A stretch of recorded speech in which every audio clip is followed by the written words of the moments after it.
There we go. Thanks, Shelby. Hey, we're in this second week of the series called I Love Jesus, but I, and then we'll fill in the blank.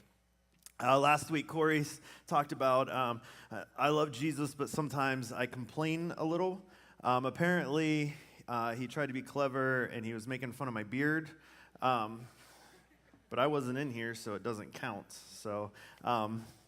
So he talked a little bit about complaining, and I feel like this series comes at a really good time because just this week, I was just reading something else that didn't have anything to do with this, and I read that right now, ministers, for the first time, have made the list of most untrusted people in America. Normally, we've been at the top. Like normally ministers have been the most trusted people, but something happened this past year. There's been a lot of weird stuff with some of the big mega churches, and we've made the list of most untrusted people in America. We're right in between journalists and there was one more. I can't remember. Building contractors. So you can kind of see where we fall, but we are beating lawyers and we're beating Congress, so we still have that going for us, so we're still a little bit more trusted. But this series kind of provides us some time to say, listen, we love Jesus, but there's still some stuff in our life that we struggle with. And we're going to talk a little bit about that, and there's going to be some things that maybe we don't struggle with, but we know that are issues that we're going to talk about. But I have to say, I think for the three of us, if you were to ask our wives, we probably share too much from the stage as it is. But we still want to be able to say, listen, this is stuff that sometimes gets in the way of our relationship. So today, I want to talk about selfishness. I struggle with selfishness. I have moments of selfishness or days of selfishness or those seasons where I find myself thinking about myself, maybe more than thinking of other people. The reason I guess I chose this, I talked with, as like a lesson with the teens, I did a lesson on selfishness a few weeks ago because we have two little girls living in our house now, 2 and 3-year-old, and I have to be honest, like as great as it is, that first week, there were so many moments, and even still, there were moments where I'm like, oh my gosh, I don't have as much free time as I used to have. Or I haven't even had a break all day. And I find myself getting into that kind of selfish mindset and thinking, oh man, this, like last night I said, our house is so stinking loud all the time. Like there's just no peace and quiet, like ever.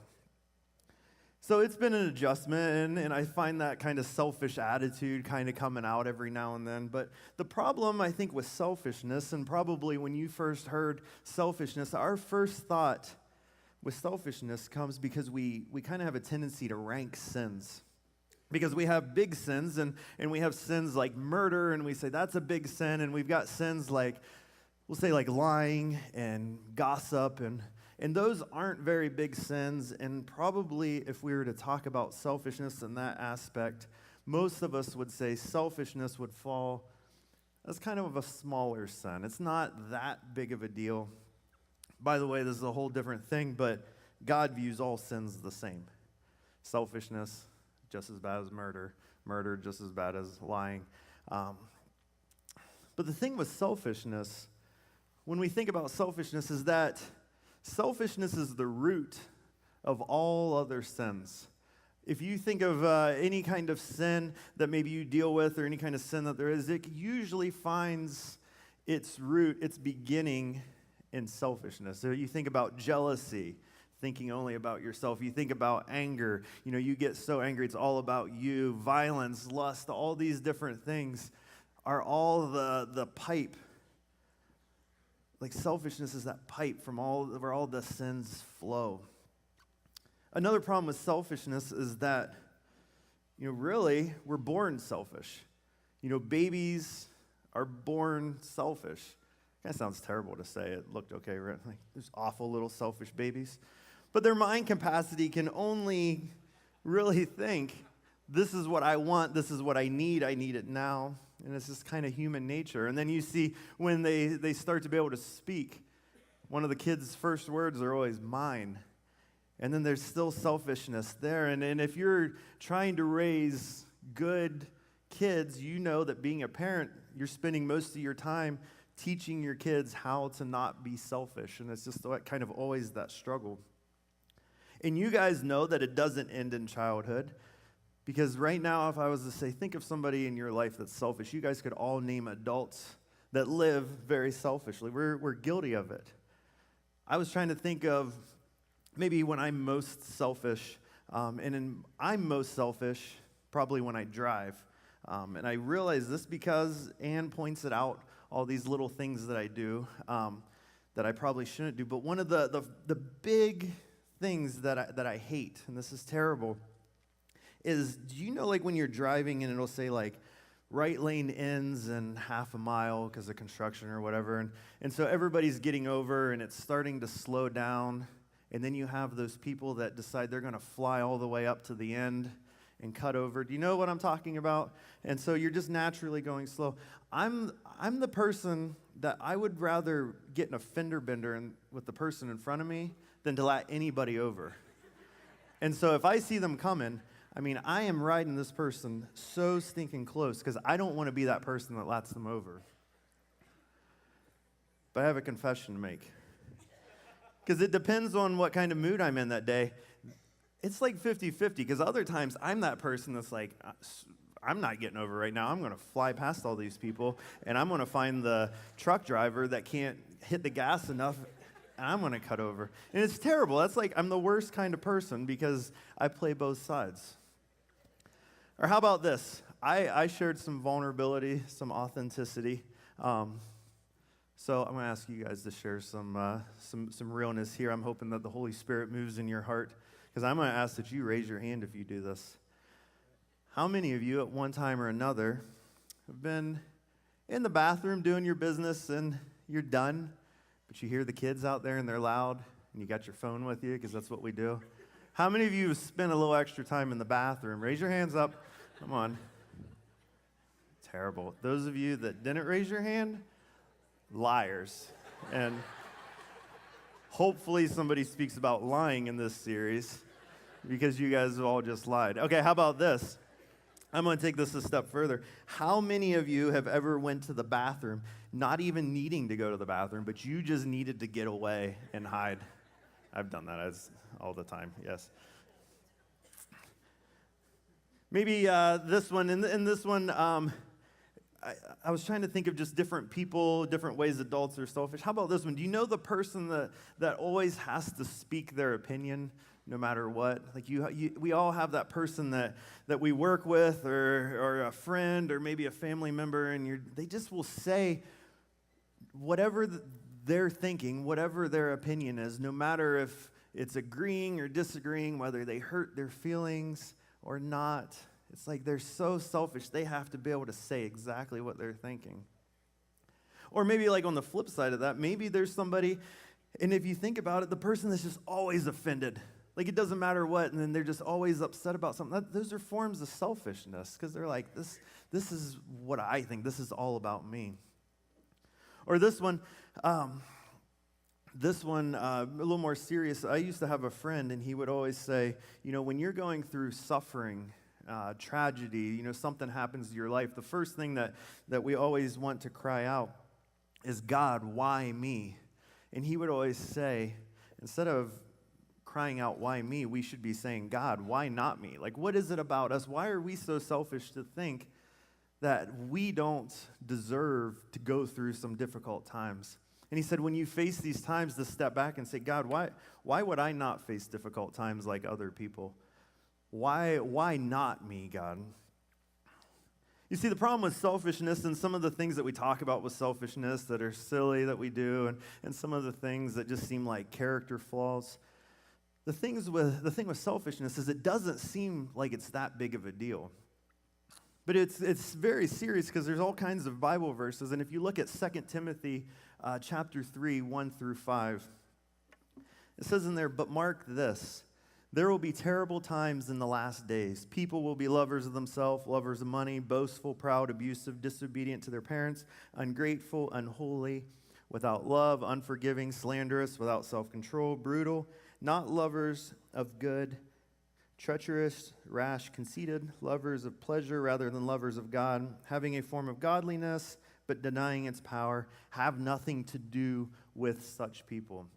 And I would bet that when I said this and we started reading this, because when you see verses like this and you read it and you say, in the last days, people will be lovers of money, our first thought is, yeah, I know people like that. Yes, there are people like that in the world. Yes, there are celebrities, and Hollywood is so terrible right now, and politicians, and there's just all this awful stuff going on, and our minds go there, and we say, yeah, there's the people of the world, the non-Christians, they live like this.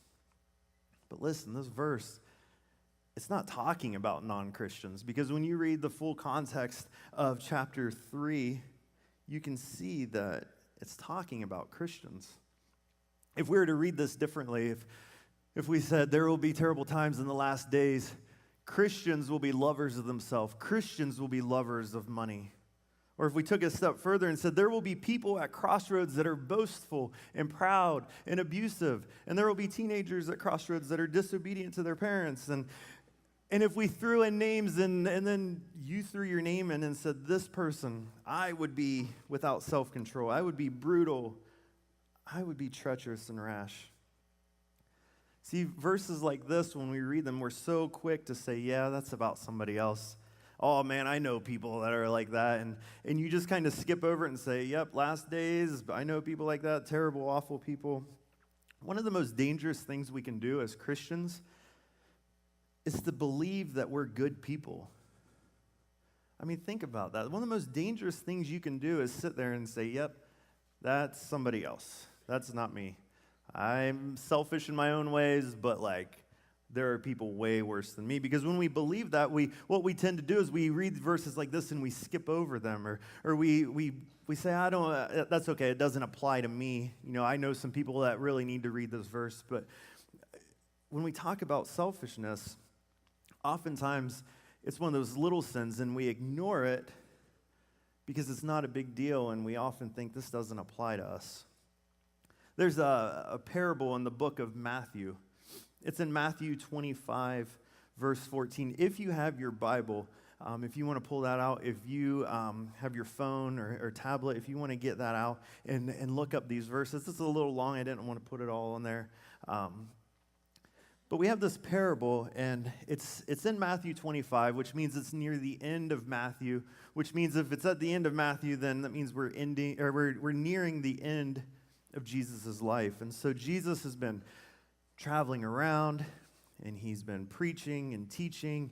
He's been healing people.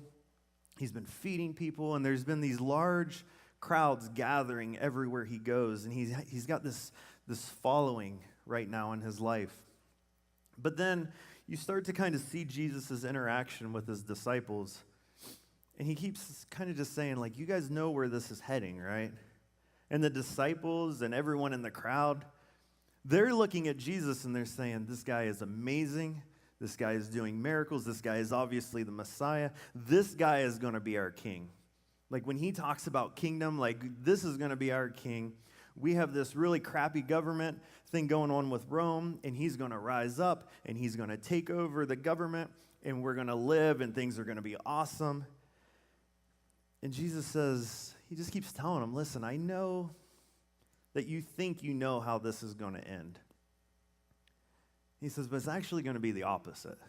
The ending to this is going to end in my death. And the disciples are like, dude, you got to stop talking about death. You're getting this following. And Jesus is trying to get through to people, and he says, I don't win by winning. I'm going to win by dying.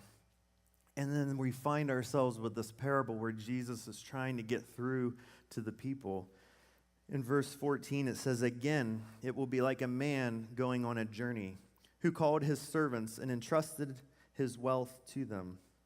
To one, he gave 5 bags of gold, to another 2 bags, and to another 1 bag, each according to his ability. Then he went on his journey.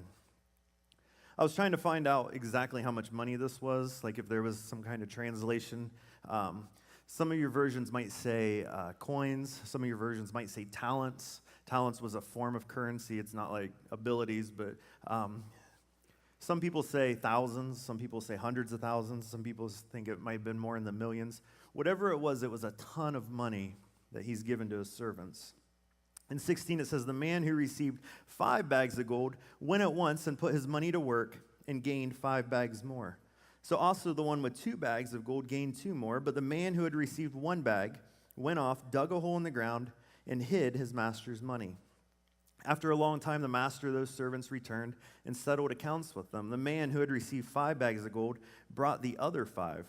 Master, he said, you entrusted me with 5 bags of gold. See, I've gained 5 more.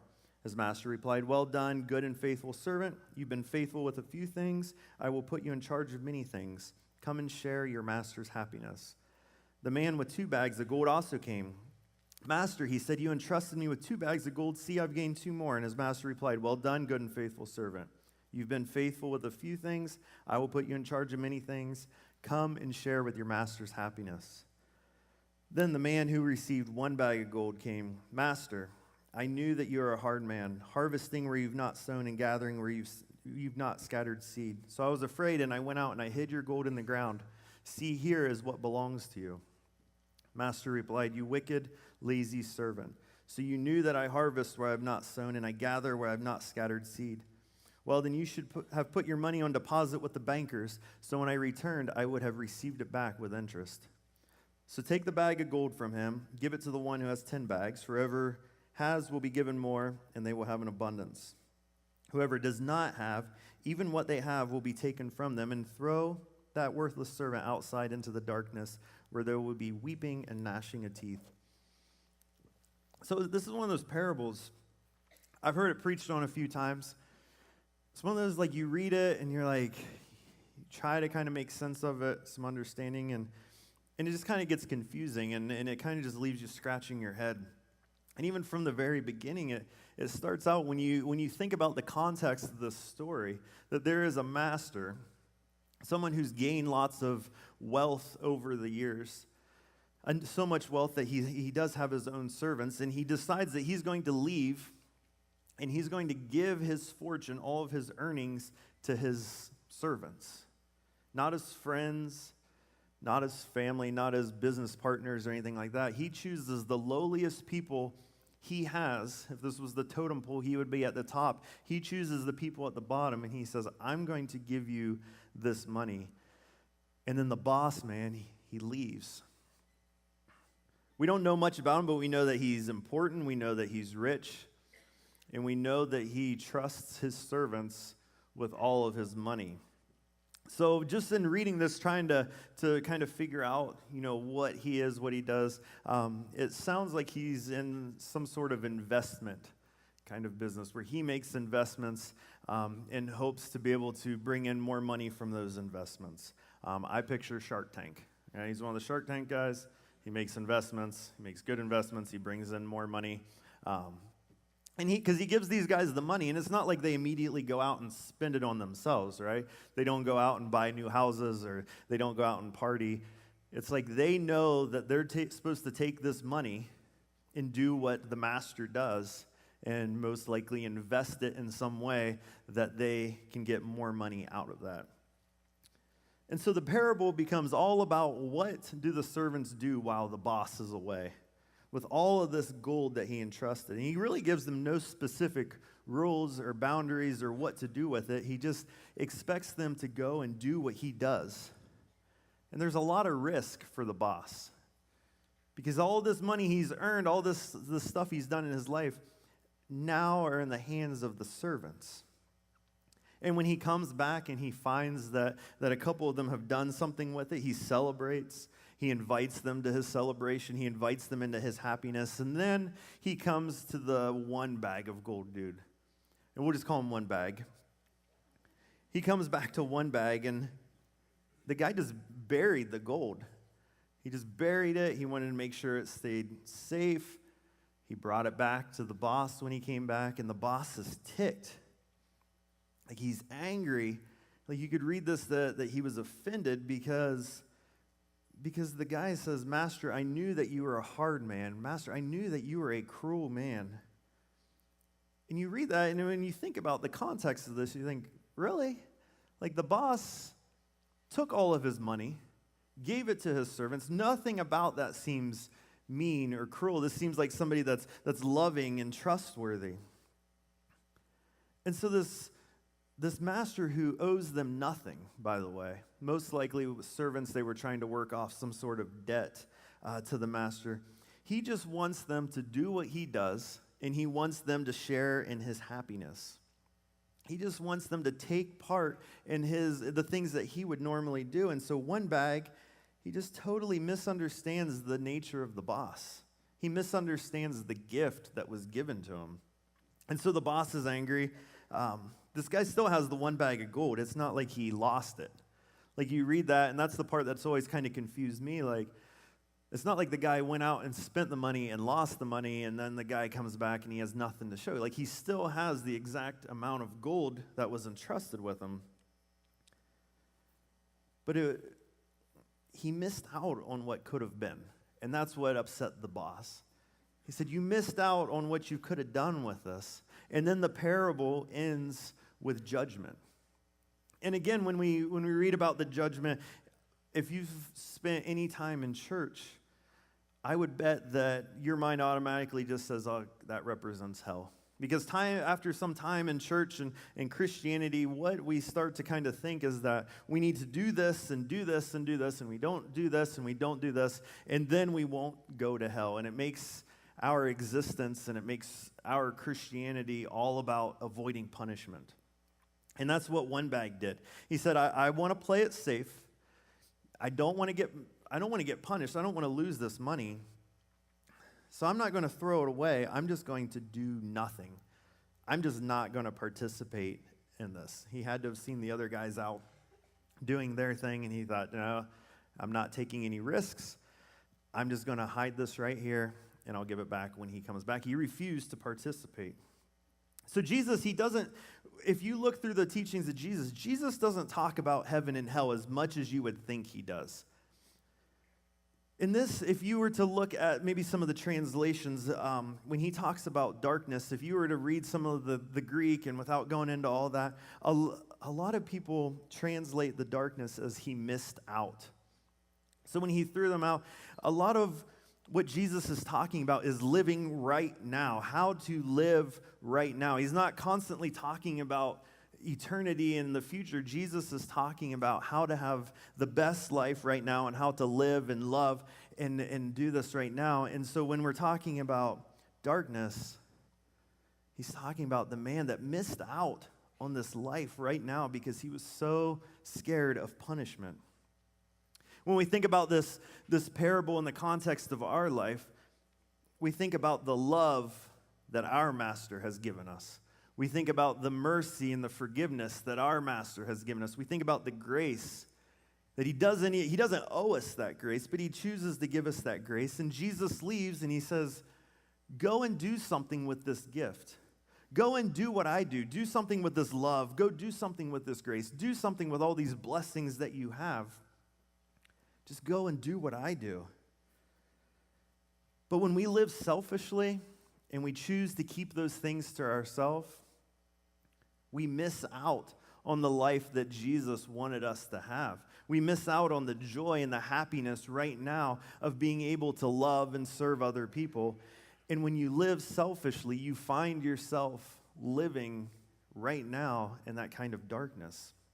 Like, what if Jesus came back today and Jesus looked at your life? Like, what kinds of things could he say? Could he look at you and say, guys, I gave you grace and forgiveness, and you're still holding on to that grudge, something that happened to you years ago, and you're still holding on to that over what somebody did. Like, I gave you grace and forgiveness, and why aren't you giving that away? Why aren't you doing something with us? I gave you love and acceptance, and you still spend all your time just bashing other people and talking about people behind their back. Like, what are you doing with that love that I've given you? What are you doing with all those blessings that you have in your life? Why are you not giving them and helping and serving other people? I mean, think about what blessings have you missed out on because you have chosen to live selfishly. See, we haven't been given bags of gold. We were given Jesus. And Jesus basically tells us to just go do what I do. Go and love people the way that I love people. Go and serve people the way that I serve people. I was reading a few weeks ago through the book of Mark. And in the book of Mark, there's really interesting things that Jesus and Jesus' interactions that Mark chooses to point out. Because a lot of times Jesus would go and he would heal somebody. And after he would heal them, he would, as they're leaving, he would say, okay, don't tell anybody what I just did. And then he would have another interaction with somebody, and he would leave, and he would say, don't tell anybody about this. Just go back home. And you start to read this, and you start to question, why is Jesus wanting everyone to keep their mouths shut about all these amazing things? Because if he truly is the Messiah, then you would think that he came to earth to gather as many people as he could before he left, so that way he would have this huge following to be able to go out and tell other people. But instead, he just keeps saying, don't tell anybody what I did. Don't tell anybody that I healed you. Don't tell anybody this miracle that happened. Just kind of keep your mouth shut about this. But when you read through the story of Jesus and the interactions he has, most of his investments, as the boss that's making investments, most of his investments come in the 12 disciples, because he's off and he's teaching to large crowds, and then he turns to the 12 disciples and says, this is what I mean by this. And he's doing stuff and he's getting people to follow him, but then he's turning back to the 12 disciples and he's really focusing on them. He's making his investment in the 12 disciples. And were all the investments good? Like, one of the guys was kind of a bad investment. In the end, he tried to get him killed. He ended up losing Judas. So these investments, he was focusing on these 11 people. And if you look at Jesus and where we are in Christianity today, like, read the book of Acts. Read what happens after Jesus died, that it was these 11 disciples that he spent so much time with, teaching about love and grace and mercy. And it was these 11 disciples in the book of Acts that really started to spread what we know as Christianity today. And then as they told those people, then those people told other people. And we are here right now because Jesus invested in these men. That Jesus took some time with these men and said, I want you guys to go and live like me, and go and love people the way that I love, and go and serve people the way that I serve. So that makes the question, what are you doing in your life? What opportunities do you have each day in your life to go out and be like Jesus? When I first sat down to talk about selfishness, naturally I was going to talk about how we can be selfish with our money or selfish with our possessions. But I feel like we know that.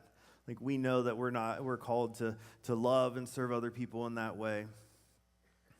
But when I chose this parable, it's because so many times we end up being selfish with our time. We're selfish with our love. We're selfish with how we share Jesus with other people.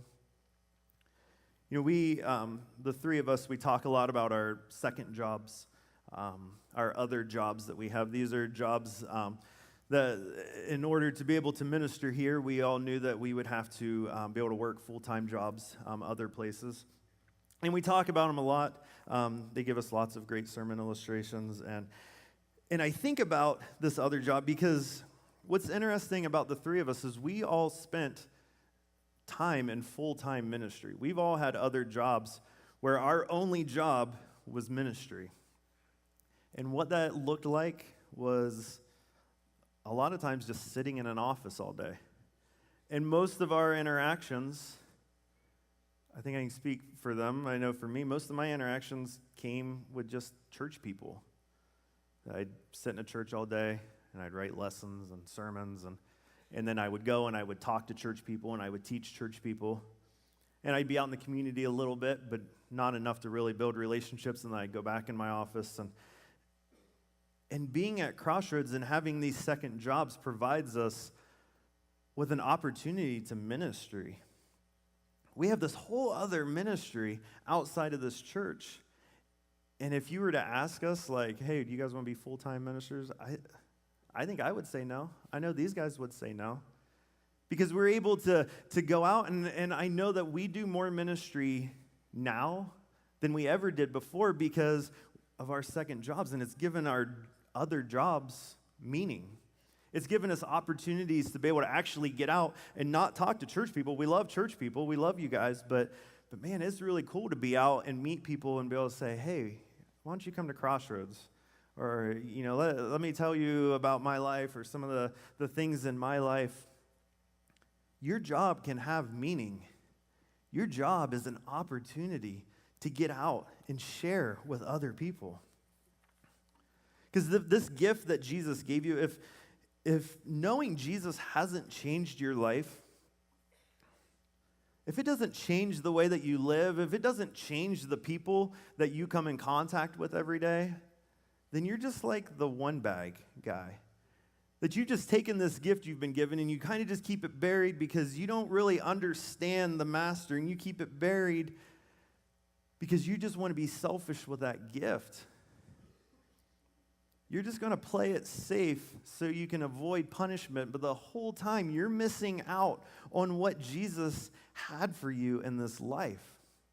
Like, yes, selfishness is human nature. We're born that way. We're that way as kids. We're often that way as adults. But that doesn't mean that we have to be selfish. In Philippians chapter 2, it says, put yourself aside and help others get ahead. Don't be obsessed with getting your own advantage. Forget yourselves long enough to lend a helping hand. Do you want to know the key to experiencing joy? Like, to truly be able to experience joy involves thinking of others more than you think of yourself.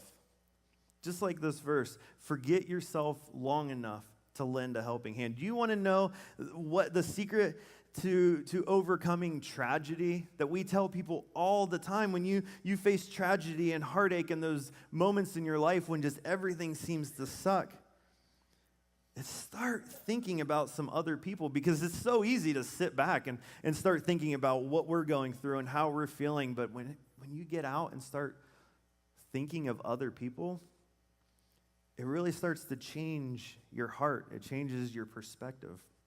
As we come here on Sundays and we sing these songs, and I was just looking at the words that we were singing today about how great God is, how powerful God is, and then on Monday we kind of flipped the switch from God's this great, powerful God, so now let's just go back to thinking about ourselves. What can I do for myself this week? How can I get ahead? How can I accomplish my goals? What can I do for myself this week to make me feel good? And the outcome is worry and depression and fear and anxiety and anger and impatience, and we're just envious of other people, and we get in those moments of bitterness, because we need to realize the less we think about ourselves, the happier we'll be. That's the opposite of what the world says, because the world says, do everything for you, buy as much stuff as you can, make yourself happy, you deserve happiness. And the more we struggle and try to do that for ourselves, the more we realize how unhappy we are. But when we stop thinking about ourselves and start thinking about other people and loving and serving other people, that's when we start to experience true joy. And that's when we start to understand what Jesus is talking about. As the band comes up, I want to read you a passage from Matthew.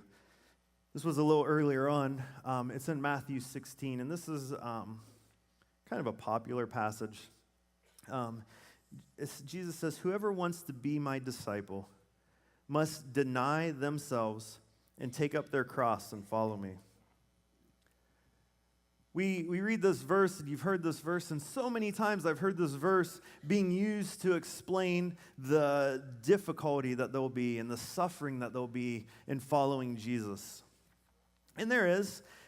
But I don't think that's what Jesus was talking about, because Jesus says, first of all, deny yourself, stop thinking about yourself, and then take up your cross. And if we look at what the cross represents and what the cross was the most selfless act that I can think of. And he's not telling us, hey, take up your cross and experience some suffering and pain like I did. Because if we're called to take up our crosses, and then the cross is supposed to be this ultimate selfless act, then Jesus is saying, take up your cross and start living selflessly. Start living for other people. If the cross embodied grace, then we should go out and we should share that grace with other people. If the cross represents mercy, then we need to be willing to go out and show mercy and show forgiveness to other people. And since that cross is the completely embodies love, then we need to be willing to go out and show that love to everyone that we come in contact with. I want to encourage you, take these gifts that Jesus has given and stop living selfishly, and start living selflessly. I want to ask that we stand as we close and we sing. There's a verse in 1 Corinthians 10:24. A lot of people are always asking, hey, what's the meaning of life? Why are we here? What are we supposed to do? I feel like this is one of those verses that's like, this is it. This kind of sums up. It says, but the point is not to just get by. And I like that verse because how many times, how many seasons of our life are we just getting by? We're just coasting. It says we want to live well, but our foremost efforts should be to help others live well. To help others live well, to live outside of ourselves and to look to the needs of others and how we can love and serve others. I love the verse when they asked Jesus, how do you sum up, what it means to follow God? What does it mean to follow you? And Jesus says, if I could sum up the entire Bible, he says it's to love God, love others. So simple, just love God and allow that love to allow you to go out and love other people. So I guess that's your homework this week. Like, look for the people that can't give you anything in return. You're not doing something so they'll turn around and do something nice back for you, but to do something and serve somebody that can't do anything for you. To go and to love somebody that maybe some stuff that they've done to you in your life, they don't deserve it. But to be able to look past that and to be able to love and serve somebody, to be able to share Jesus with some of the people that you have in your life, at work, in your family, your group of friends. So I guess that's our homework. To help others live well. To forget yourself long enough to help others get ahead. Let's pray. God, thank you for loving us. Thank you for these gifts that you just so freely gave us. That you choose to love us, that you chose to forgive us, and you chose to offer this grace, knowing that we're going to turn our back on you so many times, and we're going to screw up, and we're going to fall short. God, help us to be able to love the way that you love and to be able to serve the way that you serve. God, help us to be more like Jesus. Thank you for loving us. In Jesus' name, amen.